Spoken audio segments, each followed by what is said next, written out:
दिल्ली में मेट्रो का नेटवर्क एक बार फिर तेजी से बढ़ने जा रहा है और इस बार बदलाव और भी ज्यादा बड़ा होने वाला है। दरअसल दिल्ली सरकार ने राजधानी में नए मेट्रो कॉरिडोर बनाने के निर्माण को मंजूरी दे दी है, जिसमें करीब 65 नए स्टेशन शामिल होंगे। इससे न सिर्फ सफर आसान होगा, बल्कि कई नए इलाकों को पहली बार सीधे मेट्रो की कनेक्टिविटी मिलेगी। इस नए विस्तार के बाद दिल्ली में मेट्रो नेटवर्क और भी ज्यादा मजबूत होगा, जिससे ट्रैफिक जाम में कमी आएगी और लोगों का समय बचेगा। नए कॉरिडोर शहर के अलग अलग हिस्सों को जोड़ेंगे, जिससे ऑफिस जाने वाले छात्रों और रोजाना यात्रा करने वालों को बड़ी राहत मिलेगी। इस योजना की सबसे बड़ी खास बात यह है कि ये सेंट्रल सेक्रेटेरिएट और किशनगढ़ से जोड़ा जाएगा, जिससे जेएनयू और आसपास के इलाके सीधे मेट्रो नेटवर्क से जोड़ पाएंगे। ये रूट ज्यादातर अंडरग्राउंड होगा और साउथ दिल्ली के बड़े हिस्सों को राहत देगा। लंबे समय से इस इलाके में सीधी मेट्रो कनेक्टिविटी की मांग की जा रही थी। अब दिल्ली मेट्रो का ये नया फेज उन इलाकों को कवर करेगा जो अब तक मेट्रो मैप से दूर थे। इसमें नजफगढ़, नरेला, मिठापुर और खेड़ा कला जैसे इलाके भी शामिल हैं। प्रोजेक्ट में एलिवेटेड और अंडरग्राउंड दोनों तरह के ट्रैक होंगे। साथ ही कई इंटरचेंज स्टेशन भी बनाए जाएंगे ताकि मौजूदा नेटवर्क से आसान कनेक्टिविटी मिल सके। सरकार ने 7 में से 4 कॉरिडोर को प्रायोरिटी प्रोजेक्ट के तौर पर फास्ट ट्रैक पर रखने का फैसला किया है। इन पर काम जल्दी शुरू होगा और साल 2029 तक इसका काम पूरा हो जाएगा। डिजिटल प्रोजेक्ट के तौर पर रिपोर्ट तैयार की गई है। अब केंद्र से इसको मंजूरी भी मिल गई है।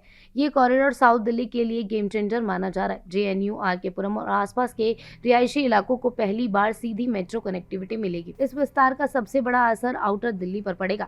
नरेला, नजफगढ़ एक्सटेंशन, खेड़ा कला और मिठापुर जैसे इलाके पहली बार मेट्रो से जुड़ेंगे। इससे इन क्षेत्रों में रियल एस्टेट और व्यापारिक गतिविधियों को भी बढ़ावा मिलेगा। इस फेज में कई बड़े इंटरचेंज हब भी तैयार होंगे। इसके अलावा कई नए रूट ड्राइवरलेस तकनीक पर चलेंगे, जिससे ऑपरेशन और भी आधुनिक होगा। दिल्ली जैसे शहर में बढ़ती आबादी और ट्रैफिक एक बड़ी चुनौती है। ऐसे में मेट्रो नेटवर्क का ये विस्तार शहर के इंफ्रास्ट्रक्चर को मजबूत करेगा। इससे सफर तेज होगा, प्रदूषण कम होगा और पब्लिक ट्रांसपोर्ट और भी ज्यादा भरोसेमंद होगा। आने वाले सालों में ये प्रोजेक्ट दिल्ली की कनेक्टिविटी को एक नए स्तर पर ले जा सकता है। Subscribe now and press the bell icon.